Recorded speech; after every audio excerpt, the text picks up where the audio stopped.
അങ്ങനെ കല്ലെറിയാൻ മാത്രം ഞങ്ങൾക്ക് ഒരു വളടും ശത്രുതയില്ല. ഞങ്ങളിത് CPM-നെ തന്നെ തോൽപ്പിച്ചത് CPM പ്രവർത്തകർ കൂടിയാണ്.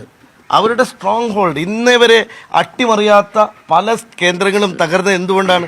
CPM-ന്റെ ഈ ധിക്കാരവും ധാർഷ്ട്യവും അടിമപ്പണിയും എടുക്കാൻ ഇനി സഹിക്കാൻ കഴിയില്ല എന്ന് അവരുടെ പ്രവർത്തകർ തീരുമാനിച്ചുകൊണ്ടാണ്.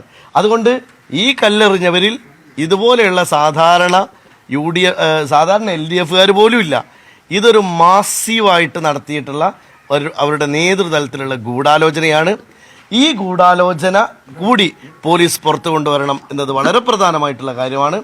ഞങ്ങൾ ഇത് നേരത്തെ തന്നെ ഒരു പോലീസ് ആക്ഷനിൽ ഏതെങ്കിലും തരത്തിലുള്ള ഒരു പിന്നോട്ട് പോക്ക് ഉണ്ടാകുകയായിരുന്നെങ്കിൽ ഈ ഹർത്താൽ ഉൾപ്പെടെയുള്ള സമരമാർഗങ്ങളിലേക്ക് ഞങ്ങൾ പോകുമായിരുന്നുള്ളൂ.